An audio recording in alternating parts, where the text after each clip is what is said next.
அருகே ஊராட்சி ஒன்றிய நடுநிலைப் பள்ளியில் காலை உணவு தயாரிக்கும் சமையல் கூடத்தில் திடீரென தீ விபத்து ஏற்பட்டுள்ளது. துரிதமாக செயல்பட்டு ஊழியர்கள் தீயினை அணைத்து கட்டுக்குள் கொண்டு வந்தனர். தீயணைப்புத் துறையினர் தகுந்த அறிவுரைகளை வழங்கினர். மயிலாடுதுறை மாவட்டம் குத்தாலம் அருகே காஞ்சிவாய் கிராமத்தில் ஊராட்சி ஒன்றிய நடுநிலைப் பள்ளி அமைந்துள்ளது. 1 முதல் 8ஆம் வகுப்பு வரை உள்ள இந்த பள்ளியில் மாணவர்களுக்கு காலை உணவு தயாரிக்கும் பணியில் சமையல் கிடங்கில் ஊழியர்கள் ஈடுபட்டிருந்தனர். அப்போது எதிர்பாராத விதமாக கேஸ் அடுப்பில் இருந்து லீக்கேஜ் ஏற்பட்டு தீப்பற்றி எரிய துவங்கியுள்ளது.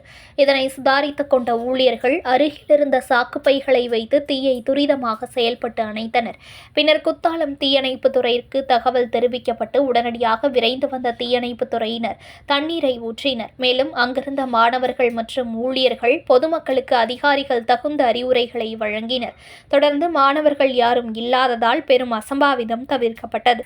இந்த சம்பவத்தில் பெரிய அளவில் ஏதும் சேதம் ஏற்படவில்லை. செய்திகளை உடனுக்குடன் தெரிந்து கொள்ள லைக் பண்ணுங்க, ஷேர் பண்ணுங்க, சப்ஸ்கிரைப் பண்ணுங்க, மறக்காம கமெண்ட் பண்ணுங்க.